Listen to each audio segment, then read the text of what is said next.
Kolluru వెలుమలలో best flat కోసం చూస్తున్నారా? రాధేశ్ కైనే ఎంచుకోండి. రామ్ గోపాల్ వర్మ గారు ఈ మధ్య కాలంలో రాజకీయ చిత్ర సన్యాసం చేస్తున్నాను అనేటువంటిది బాగా అనౌన్స్ చేశారు. ఎందుకు రాజకీయ చిత్ర సన్యాసం చేయాల్సిన అవసరం, అగత్యం ఎందుకు వచ్చింది? టు స్టార్ట్ విత్ నేను వ్యూహం రిలీజ్కి ముందే చెప్పాను ఈ పర్టిక్యులర్ థింగ్. నేను మళ్ళీ ఇంకా రాజకీయాల జోలికి రానని సినిమాలతో నేను చెప్పేది. I think, I basically am not interested in politics. I never voted in my life. I'm not into what governments do, what political parties do. YS Jagan on a personal level interests me a lot, and that is what I did. So once that is over, even Lakshmi Sentyar did it because of NT Ramarao fan ga ఆ టైంలో Janaki incident ఒక డ్రామాటిక్గా అనిపించింది. Other than that I'm not really into politics at all. Ranga not a political film, revenge drama. Rakta Charitra Vangaveeti is a revenge drama. I never thought of it as a political film. అంటే ఇప్పుడు ఆ సినిమాలు fail అయ్యటం వల్ల ఆ సినిమాల రిజల్ట్ చాలా బెటర్గా రావడం వల్ల నేను రిజల్ట్ ముందే చెప్పాను, వ్యూహం రిలీజ్ అవ్వక ముందు చెప్పాను. And Vangaveeti work and of course సర్కార్ అంటే ఆ జానర్ ఫిల్మ్స్లో. సో అందులో ఫెయిల్ ఏమి లేవు అసలు. ఫస్ట్ ఆఫ్ ఆల్ మీరు చాలా ఒక పెద్ద ఈ సినిమాలన్నీ పక్కన పెట్టేస్తాను, ఇదంతా దీంతో అయిపోయింది సారీ, తర్వాత I'm going to come with a big bang అనేటువంటిది ఒకటి బాగా వినిపిస్తుంది. ఆ బిగ్ బ్యాంగ్ ఏంటి, ఎలాంటి సినిమా అవ్వబోతుంది? సినిమా పేరు సిండికేట్, ఇంకా డీటెయిల్స్ తర్వాత చెప్తాను. సిండికేట్ టైటిల్ సిండికేట్ అంటే ఏ జోనర్ అవ్వచ్చు కనీసం? It will be thriller. అంటే మీరు ఇంకోటి కూడా అన్నారు, it will be international release ఉంటుంది, చాలా భారీ స్థాయి సినిమా ఉంటుంది. భారీ in the sense of casting or in the sense of I would say in every which way. More than anything else, it is the very idea of the film in terms of what it deals with. అంటే మేము శివ సరే fail అయిందా పక్కన పెట్టేసేస్తే we still adore క్షణక్షణం మా రామ్ గోపాల్ వర్మ, మేము ఆరాధించినప్పటి Ram Gopal Varma, Shiva Shiva, క్షణక్షణం, Govinda Govinda, Rangila, company, ఈ టైంలో మేము ఒక డైరెక్షన్కే ఒక రోల్ మోడల్గా మేము భావించి ఆరాధించినటువంటి రామ్ గోపాల్ వర్మని మళ్ళీ ఈ టర్మ్లో ఈ ఇన్నింగ్స్లో చూడొచ్చు అంటారా? డెఫినెట్లీ. అది నేను నాకు చేసుకున్న ప్రామిస్ నేను ఎవరికి చేయట్లా, నాకు చేసుకున్నది. దాని తర్వాత కాలమే చెప్తుంది. అది చెయ్యాలంటే మీరు చాలా చాలా పనులు మానుకోవాలిగా. తిక్క పనులు, స్టేట్మెంట్లు, పిచ్చి స్టేట్మెంట్లు, పిచ్చి పిచ్చి పనులు, హీరోయిన్ల కాలు నాకటాలు, అమ్మాయిల కాలు నాకటాలు, ఇట్లాంటి చాలా చేస్తున్నారు. అవన్నీ చేయకుండా అదే చెప్తున్నా. నా సినిమాలు బాగాలేకపోవడానికి కారణం ఏవి కాదు మీరు చెప్పేది, అక్కడ కరెక్ట్గా ఉంటాయి. అది లేదు కాబట్టి వీటి గురించి మాట్లాడుతున్నారు. దానికి దీనికి సంబంధం లేదు.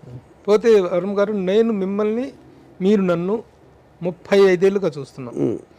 శివ రిలీజ్ టైంలో మీ సినిమా షూటింగ్ అక్కడ ఆ స్టాన్లీ కాలేజీలో స్కూల్ అక్కడ షూటింగ్ జరుగుతున్న రోజు నేను మిమ్మల్ని ఒక మాట అడిగా శివ టైంలో, సార్ ఒక ఇంటర్వ్యూ ఇవ్వండి అని. ఒకసారి ఇలా చూసారు నా వైపు మీరు. ఎందుకు ఇవ్వాలి మీకు ఇంటర్వ్యూ? మీరు ఏం అడుగుతారు? మీ సినిమా ఎప్పుడు స్టార్ట్ అయింది, మీ షెడ్యూల్ ఎప్పుడు, మీ హీరోయిన్లు ఎవరు, మీ నెక్స్ట్ షెడ్యూల్ ఏంటి, ఇలాంటి ప్రశ్నల కోసం నేను ఇంటర్వ్యూ ఇవ్వాలా, ఐ డోంట్ గివ్ అని అన్నారు. ఆ రోజున ఇదో తెక్క పురుషుడు బాగున్నాడు, కొంచెం వెరైటీగా ఉన్నాడు అనిపించింది. I really appreciated that particular gesture. ఎందుకంటే మామూలుగా కొత్తగా సినిమా ఇంటర్వ్యూ కెరీర్ స్టార్ట్ చేసేవాళ్ళు నా ఇంటర్వ్యూ కావాలని చెప్పేసి ఎగబడుతుంటారు. ఇంకా అలాంటిది మీరు ఆ దగ్గర నుంచి ఆ సమాధానం రావడంతో I felt very much interested with you. ఆ తర్వాత కూడా చాలా సందర్భాల్లో మనం కలవటం, చాలా సందర్భాల్లో మాట్లాడుకోవటం ఇవన్నీ జరిగినాయి. ఒక సందర్భంలో అయితే మీ ఇంటర్వ్యూ అనేటువంటిది మీడియాకి ఒక ఫీస్ట్. రామ్ గోపాల్ వర్మ దగ్గర నుంచి ఒక ఇంటర్వ్యూ కానీ ఒక ఇది కానీ తీసుకోగలిగామంటే వాడు ఒక పెద్ద తోపు జర్నలిస్ట్. అలాంటి సిచ్యువేషన్. బట్ నౌ అదంతా మారిపోయింది. Ram Gopal Varma is now available to every time and dicky అనేటువంటిది ఒకటి వచ్చింది. At the same time publicity విషయంలో మీరు ఆ రోజున పబ్లిసిటీ కూడా చాలా వెరైటీగా ఉండేది. కానీ పబ్లిసిటీ విషయంలో మీ యాటిట్యూడ్ కానీ మీ బిహేవియర్ కానీ టోటల్గా మారింది. అప్పటి మైండ్ సెట్కి ఇప్పటి మైండ్ సెట్కి ఉన్న తేడా ఏంటి సార్? మారుతున్న కాలంతో పాటు మనము మారాలి. మారుతున్న కాలంతో చాలా మారుతుంటాయి, చాలా మంది మారిపోతుంటారు, కానీ రామ్ గోపాల్ వర్మ మారుతాడు నేను అప్పుడు కానీ ఇప్పుడు కానీ I just do what I feel like doing. అంతకుమించి ఎప్పుడు ఆలోచించలేదు ఇది చేద్దాం ఇలా ఉందాం అని ఒక పాలసీ లాంటి డెసిషన్ నేను తీసుకుని చేయలేదు ఎప్పుడు. మేబీ ఇప్పుడు నాకున్న ఇమేజ్ ఇన్ టర్మ్స్ ఆఫ్ ఇది పొలిటికల్ కాంట్రవర్సీ అవ్వచ్చు, లేకపోతే నేను చేసే రామూయిజం ఇది అవ్వచ్చు, ఫిలిమ్స్ అనేది ఓన్లీ వన్ పార్ట్ ఇప్పుడు నా పర్సనాలిటీ అని నా ఫీలింగ్. దానికి తగ్గట్టు వేరే వారికి చెప్తా ఉంటే ఎక్కువ ఎక్స్పోజర్ ఉంటుంది. కానీ ఈ మధ్య కాలంలో మీరు ఎక్కువగా పబ్లిసిటీ విషయంలో తీసుకుంటే స్టెప్ కానీ సినిమాని ప్రమోట్ చేసుకోవడంలో ప్రతి ఒక్కళ్ళు మాట్లాడితే మీరు కొంత ట్రిక్కిష్గా, కొంత కమర్షియల్గా కొన్ని రకరకాల విన్యాసాలు చేసి పబ్లిసిటీ పరంగా చేశారు. అంటే అప్పుడు గ్రేట్ సక్సెస్లు ఉన్నటువంటి రోజుల్లో చేయలేదు, ఇప్పుడు చేస్తున్నారంటే ఈ ట్రిక్స్ వల్ల సక్సెస్ వస్తుంది అనేటువంటిది మరీ అంత అదవను కాదు.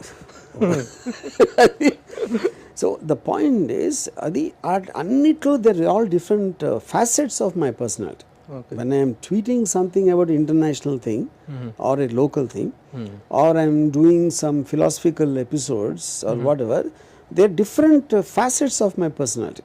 Okay. So I am not doing all of them as a film director. That's only one part of it. Film director అంటే only when it comes to promotion.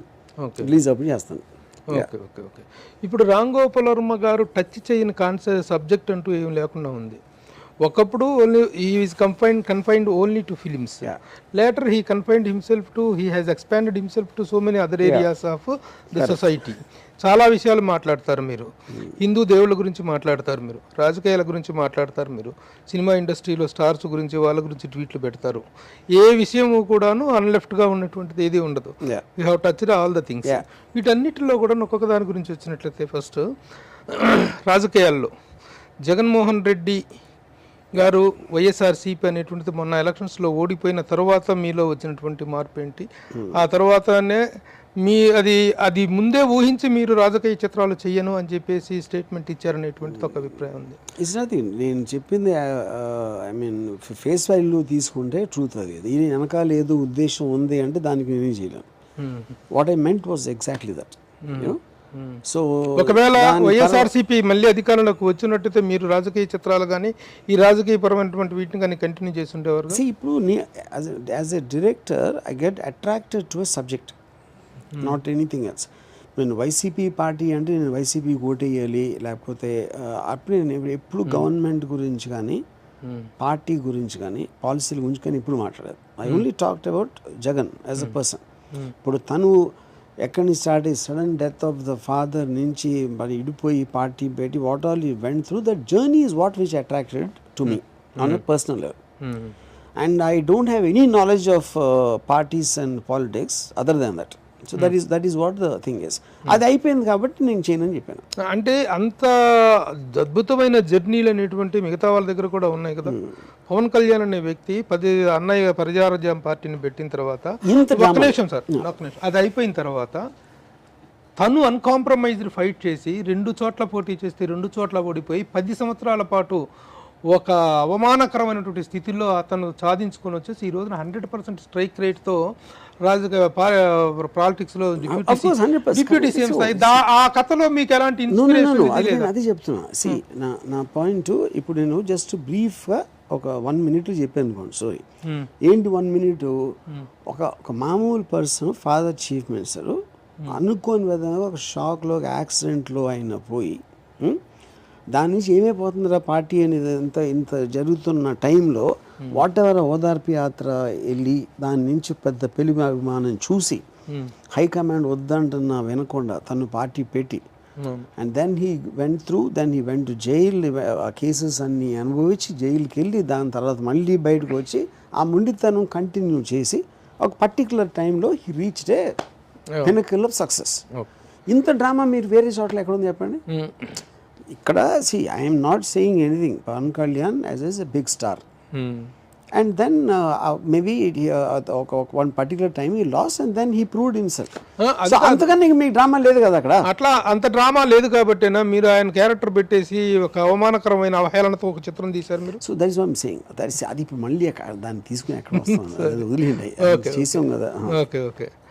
ఇప్పుడు కనుక వైఎస్ఆర్సీపీ అధికారంలోకి రాకపోవటానికి గల కారణాలు 3 చెప్పండి అంటే మీరేం నాకు చెప్తారు? అసలు అబ్సల్యూట్లీ జీరో ఐడియా.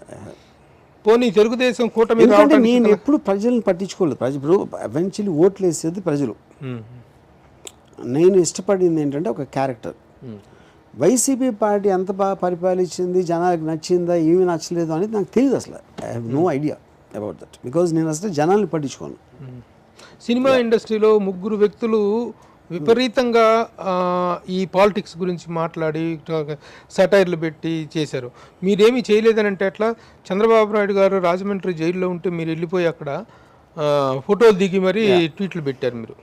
ఇప్పుడు అట్లాగే పోసాని కృష్ణమురళి అనే వ్యక్తి హద్దులు దాటి మాట్లాడి పచ్చి బూతులు మాట్లాడి అతను ఒకటితో మాట్లాడాడు, సినిమా ఇండస్ట్రీ నుంచి వెళ్ళినటువంటి వ్యక్తి. అలాగే రోజా గారు, వీళ్ళందరూ కూడాను సినిమా వాళ్ళము అనేటువంటి పరిధులు దాటి సినిమా ఇండస్ట్రీ అనేటువంటిది ఒక ఇదనేటువంటి దాటిపోయి పాలిటిక్స్లో అంతగా ఇన్వాల్వ్ అయిపోయి చేయటం అనేటువంటిది టు వాట్ ఎక్స్టెంట్ యూ?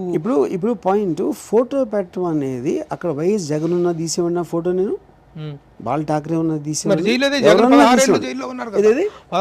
నెలల జైల్లో ఉన్నారు. అప్పుడు వెళ్ళి తీయలేదు. ఆ టైంలో నేను లేను కదా జోన్లో. అప్పుడు నేను I just happen to be there. నేను అక్కడ ఉంటే అక్కడ తీసేవాడు నేను అది. సో ద పాయింట్ ఈస్, మీరు ఇందాక చెప్పిన పోస్టాన్ని కానీ ఎవరు కానీ దే డైరెక్ట్లీ ఇన్వాల్వ్డ్. నేను I have no official position, neither I party member or anything. This is just a personal thing. ఏదేమైనా మన రిజల్ట్ అనేటువంటిది మీకు ఎలా అనిపించింది? నాకు నిజంగా తెలియదు.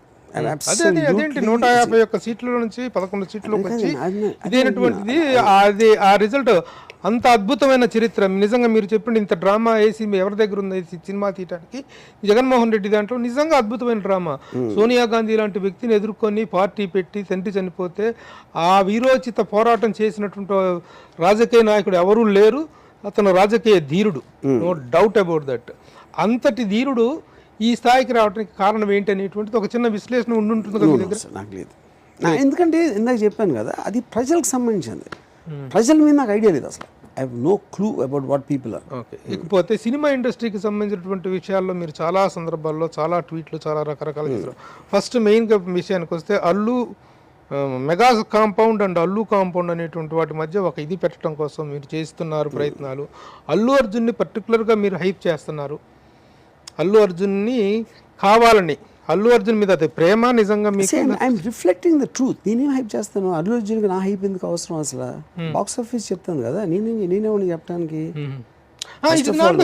బాక్స్ ఆఫీస్ అనేటువంటిది టూ థింగ్స్. నేను ఏం చెప్పాను, ఐ ఫీల్ అంటే ఒక చాలా పెద్ద స్టార్ కొడుకు అవ్వటానికి ఒక కమెడియన్ మనవడు అవ్వటానికి చాలా డిఫరెన్స్ ఉంది. అలాంటి ఇన్సిడెంట్స్ నాకు తెలిసి ఇండస్ట్రీలో లేదు, నార్త్లో కానీ సౌత్లో కానీ ఎక్కడ కూడా. So that is a great achievement. అదే నేను చెప్పింది. అది కాకుండా కూడాను మీరు ఇచ్చినటువంటి స్టేట్మెంట్ చాలా వాటిల్లో ఈ mega compound the real hero, real star ఎవరైనా ఉన్నా అంటే అది అల్లు అర్జున్. ఇక్కడ పాయింట్, మెగా అనేది it is one of the largest words. ఒక మెజర్మెంట్ ఫ్యాక్టర్లో అది బిగ్గెస్ట్. ఓకే. అప్పుడు ఒక సూపర్ స్టార్ ఉంటారు, అమితాబ్ బచ్చన్ ఒకప్పుడు సూపర్ స్టార్, తర్వాత షారూక్ ఖాన్ అయ్యారు, తర్వాత ఇంకోటి ఎవరో అవ్వచ్చు. సో ఆ ట్యాగ్ ఎప్పుడు వాళ్ళ సక్సెస్ బట్టి మారుతూ ఉంటుంది. ఇది మీరు ఒక మిస్ యూనివర్స్ కిరీటం తీసి ఒక అమ్మాయి నుంచి ఇంకో అమ్మాయికి పెట్టినట్టు అది నేను చేసింది అక్కడ. అంటే పర్టికులర్గా ఇంకోటి ఇదే కాకుండా చిరంజీవి గారి మీద కానీ మెగా కాంపౌండ్ మీద కానీ మీరు చాలా సటైర్లు, పవన్ కళ్యాణ్ మీద కానీ కొన్ని పర్టికులర్గా అభిమానం, నేను పవన్ కళ్యాణ్ అభిమానం అంటూనే ఆయన మీద సటైర్లు వేస్తుంటారు. ఆయన మీద సటర్కల్గా సటైర్లు అంటే నా మీద నేను కూడా వేసుకుంటాను సటైర్. అందరి మీద వేస్తాను. డొనాల్డ్ ట్రంప్ మీద వేస్తాను నేను ఫర్ ఎగ్జాంపుల్. నేషనల్ లెవెల్లో నరేంద్ర మోడీ గారికి పెట్టాను ట్వీట్స్. అది ఇక్కడ దీనికి కాబట్టి కొంచెం ఈ మీడియా కొంచెం దాన్ని ఎలివేట్ చేస్తుంది. సార్, సటైర్ వేయటం అనేటువంటి దాన్ని, సటైర్ని తీసుకోవటం అనేటువంటి వేసే వాళ్ళలో ఎంత స్పార్క్ ఉంటుందో తీసుకునే వాళ్ళలో కూడా అంత స్పార్క్ ఉండాలనేటువంటిది. కానీ ఆ సటైర్ అనేటువంటి దానికి ఒక హద్దు దాటిపోయి అవహేళన స్థాయికి వెళ్ళటం. హద్దు ఎవరు డిసైడ్ చేస్తారు? మీరు చేస్తారా? ఎవరు చేస్తారు? ప్రతి ఒక్కరికి వేరే మీటర్ ఉంటుంది. నేను ఇది మీరు తీసుకుంటే తీసుకోండి, లేకపోతే నా ట్విట్టర్ అన్ఫాలో అవ్వండి, అది మీ ఇష్టం కదా. ట్విట్టర్ అనేది పెట్టేవాడికి ఫాలోవర్స్కి మధ్యలో థింగ్. ఒక సందర్భంలో సినిమా ఇండస్ట్రీలో ఒక అమ్మాయి ఫిలిం ఛాంబర్ ముందు బట్టలు ఇప్పుకొని ఒక నగ్న ప్రదర్శన చేసినప్పుడు ఆ అమ్మాయిలో నాకు ఝాన్సీ లక్ష్మీబాయి కనిపించింది అన్నారు మీరు. ఆ రోజున ఇండస్ట్రీ ఉన్నటువంటి నైతిక సంక్షోభంలో ఇండస్ట్రీకి ఒక మద్దతుగా నిలబడాల్సినటువంటి వ్యక్తి మద్దతు ఇవ్వకపోయినా పర్వాలేదు, ఆ అమ్మాయిలో ఝాన్సీ లక్ష్మీబాయి కనిపించింది అని చెప్పి తర్వాత ఆ అమ్మాయి మీకు రివర్స్ అయ్యి చాలా జరిగింది. దాంట్లో అల్లు అరవింద్ గారు చాలా సీరియస్ అవ్వటము అవన్నీ జరిగినాయి. ఇవన్నిటిని మీరు ఎందుకు వెల్కమ్ చేస్తారు? ఎపిసోడ్ అంతా గుర్తు కూడా లేదు ఇప్పుడు నాకు యాక్చువల్లీ ఆనెస్ట్గా. నేను రోజు నా లైఫ్లో ఎంత డ్రామా ఉంటే అసలు మర్చిపోయింది దాని గురించి.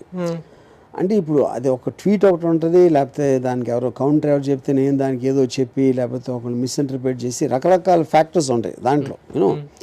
సో ఫైనల్గా అది నాలో చిలిపితనమా, నాలో లేకపోతే వోడ్కా ప్రభావమా, లేకపోతే ఆ టైంలో అంటే నాకు గెల్లటం ఇష్టం, అదే ఏదో చేసి ఈ రకరకాల ఫ్యాక్టర్స్. ఎందుకంటే నేను నా లైఫ్ నేను సీరియస్గా తీసుకోను. మీ లైఫ్ మీరు సీరియస్ గా తీసుకోపోవటం ఓకే, ఎదుటి వాళ్ళ లైఫ్ కూడా సీరియస్ గా తీసుకోపోవటం. పొద్దున్న లెగిస్తే మన అభిప్రాయాలు ఎవరో ఒకరి మీద చెప్తాం, ఏదో ఒక ఇష్యూ మీద చెప్తాం, మనిషి మీద కామెంట్ చేస్తాం. మనం చేసేది అదే కదా, పొద్దున్న లేచి మీరన్నా అదే కదా.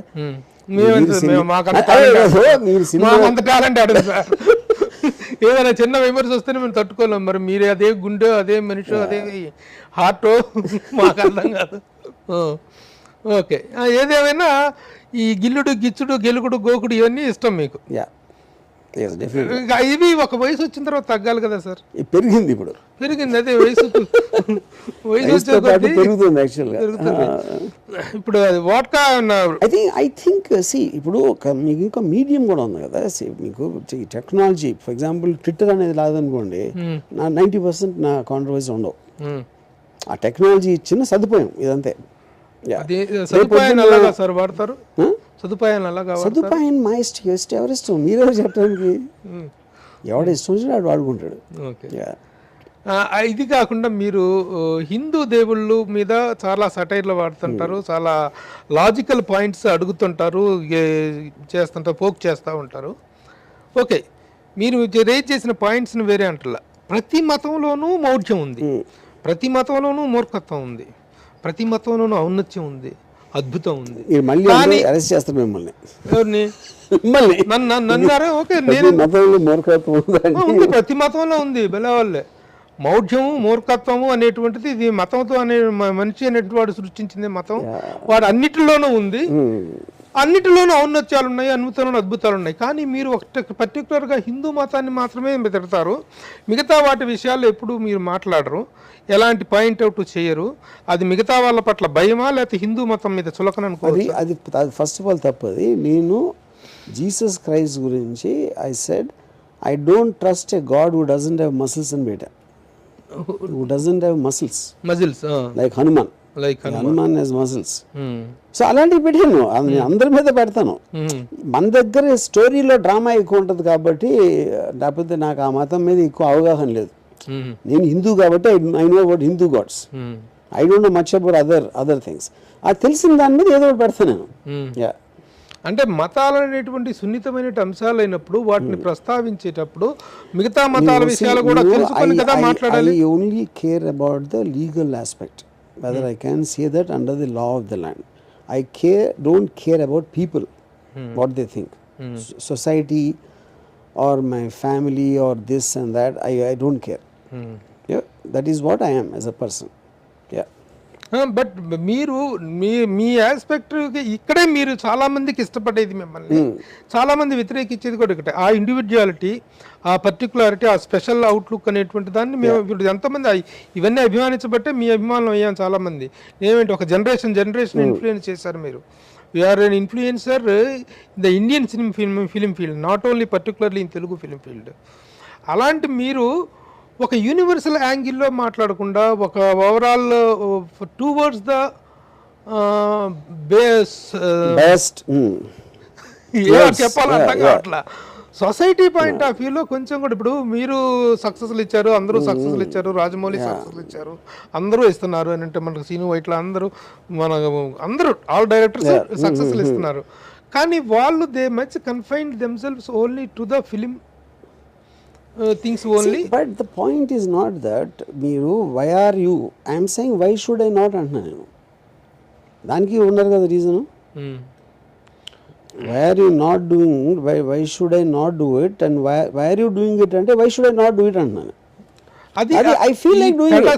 ఈ పెడసరము, ఈ పెడసరం ధోరణి, ఈ అడ్డం తిడ్డం ధోరణి, ఇవి అనేటువంటివి త్రూ అవుట్ ఇవి ఒక ఈ వయసులో మీరు చాలా జెంట్మెన్, వయసులో ఎప్పుడూ మాట్లాడలేదు, మీకు రాను రాను ఇది ముదరటానికి కారణం ఏంటి? అది నాకు ఇప్పుడు నాకు ఏమంటారు అని మేబీ ఇప్పుడే తెలివి వచ్చిందేమో, ఇప్పుడు తెలియపోయిందని అనుకుంటున్నారు, నేనేమో రివర్స్ అనుకుంటున్నాను.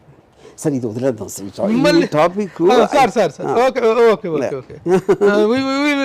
Will conclude sir. ఎందుకంటే మీ గురించి ఒక పల్లెత్తు మాట్లాడినందుకు అక్కినేని నాగేశ్వరరావు గారు నన్ను 3 సంవత్సరాలు బైకాట్ చేశారు. ఎవరో ఒక ఆర్టికల్ ఇప్పుడు ఆయన ఉండుంటే maybe might hate me more than you. సరే, ఆ మధ్య ఒక స్టేట్మెంట్ ఇచ్చారు మీరు ఆ మధ్య ఒక స్టేట్మెంట్ ఇచ్చారు, ఇక మందు తాగను, ట్వీట్లు పెట్టను, అమ్మాయిల కాలు నాకను. ఇప్పుడు అది దాన్ని ఆబ్వియస్ జోక్, అది రెజల్యూషన్ అని పెట్టా, అది వేసి అందరం మీ అందరి మీద ఉంటాను. సరే, ఇప్పుడు ఎందుకు వాటిలో ఏమైనా మార్పులు వచ్చినాయా? ఏం లేదు, అవి ఇంకా పెరుగుతూనే ఉన్నాయి, ఆ పైత్యాలన్నీ పెరుగుతూనే ఉన్నాయి. నాకు ఏ రోజు ఎప్పుడు ఏ నిమిషంలో ఏమనిపించిందో నేను పోయే వరకు చేస్తానే ఉంటాను. మీరు లీగల్ ఆస్పెక్ట్లో మాత్రం నేను as far as the legal is concerned నేను చేస్తానన్నారు. మరి ఈ మధ్య కొంచెం లీగల్గా కొన్ని సమస్యలు వచ్చినాయి కదా, వాటిని ఎలా ఓవర్కమ్? లీగల్ అంటే అండి ఇప్పుడు కేసు పెట్టారు, and will see what happens after that. No, I know that I have not done anything. మీరు జైలుకి వెళ్తారేమో అని చెప్పి మీరెంత భయపడ్డారో లేదో తెలియదు, కానీ మీ ఫ్యాన్స్ మాత్రం చాలా భయపడ్డారు. అదే చెప్తున్నా, see people want to believe something bad will happen to everyone because they get entertain by that. వాళ్ళకి ఎంటర్టైన్మెంట్ వస్తుంది, అరే that guys in trouble, he might go to jail, somebody will arrest him, so they feel a tremendous sense of entertainment. So that's okay because I know the truth of the matter. Okay, చివరిగా ప్రస్తుతం ఎలా ఉంది రామ్ గోపాల్ వర్మ గారి మానసిక పరిస్థితి? ఇంతకు ముందు పెట్టినంత ఇదిగా లేదు, నేను కొంచెం మారుతున్నాను, మారిన మనిషిని అనేటువంటిది ఏదో ఒక చిన్న స్టేట్మెంట్లు ఇచ్చినట్టున్నారు. ఆ మార్పు అనేది ఏ స్థాయిలో? నేను విపరీతంగా మారాను అని అనుకుంటున్నా, అదే చెప్పాను, కానీ మారానా లేదా అనేది కాలమే చెప్తుంది. మీరు చెప్పరు, నేనే చెప్తాను. Proof of the pudding is in eating. ఇప్పుడు పొద్దున్నే లేచి బ్లూ ఫిల్మ్ చూస్తాను అంటారు మీరు, అది మారదు, అవి మారవు. మారేది నేను తీసే సినిమాలో ఉన్న ఇంపాక్ట్, అదొక్కటే. నేను వేరేగా నేనేం చేస్తే ఎవరికి ఎందుకు? ఇప్పటికి వాడ్కా డోస్ మారదు, బ్లూ ఫిల్మ్ ఏది మారదు, ఏది మారదు, నేను తీసే సినిమాలు మారతాయి. సార్, మీరు అమితాబ్ బచ్చన్ లాంటి గొప్ప గొప్ప వ్యక్తులు ఇండియన్ ఫిల్మ్ ఇండస్ట్రీలో ఆల్ టాప్ పర్సనాలిటీస్ అందరూ కూడాను మీతో వర్క్ చేశారు, మీరు చేశారు.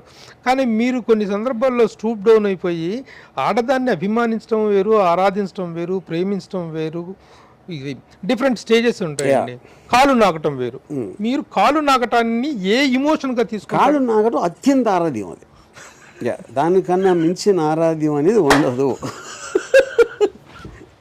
అంతగానే ఉంటుంది. So you will continue లికింగ్ the legs. I will do anything what I feel like doing, what I think is right. సరే, ఇవన్నీ ఎంతకాలం నడుస్తాయి సార్? ఆరోగ్యం అనేటువంటిది అవసరం. మీరు now cross I care fuck about it అండి. ఏమి బీపీలో షుగర్ లేవు? ఏమి లేవు. ఇవన్నీ చేయటం వల్ల ఇవన్నీ రాకుండా ఉంటున్నాయి. అదే నా మందు, అదే మీ మందు, ఇలాంటివి చేయటమే. సరే, ఏమో సార్, శారీ మీకు రెస్పెక్ట్ తీసుకొస్తుందని, శారీకి మీరు రెస్పెక్ట్ తెస్తారని ఆశిస్తూ ఫిబ్రవరి 28వ తారీఖున విడుదల కాబోతున్నటువంటి శారీ చక్కని విజయాన్ని సాధించాలి. ఆడవాళ్ళు మిమ్మల్ని అభిమానించాలి, తిట్టకూడదు. మేము కూడాను బ్యాడ్ రివ్యూలు ఇవ్వకుండా Varma is back with good content అని మేము అనుకునేలాగా కూడాను సినిమా ఉంటుందని ఆశపడుతున్నాను తెలియట్లా, కాలమే చెప్తుంది. కాలమే చెబుతుంది. But any have very happy to have you here sir. ఎన్ని మీరు కాంట్రవర్సీలు చేసినా, ఎంత మీరు తిక్క ప్రదర్శించినా, మీ తిక్క వెనక ఉన్నటువంటి ఒక విలక్షణ వ్యక్తిత్వాన్ని గౌరవించడంలో మాత్రం ఎలాంటి తేడా లేదు. అందుకే మీతో ఎప్పుడు కూడా ఇష్యూ బేస్డ్గా విభేదిస్తుంటాం తప్ప ఓవరాల్గా we have a wonderful the జనరేషన్స్కి మీ పట్ల ఆ ఇది ఉంది. మిమ్మల్ని తిట్టే వాళ్ళు కూడా ఆ పర్టికులర్ పిచ్చి పనిలోకి తిట్టుకుంటుంటారు, అనుకుంటుంటారు. ఎవరేమనుకున్నా నా ఇష్టం అని వెళ్ళేటువంటి మీ పంథ మీ స్థాయిలోనే కొనసాగుతుంది. కాబట్టి మేము మీ దగ్గర నుంచి మార్పును ఆశిస్తాం లేదు.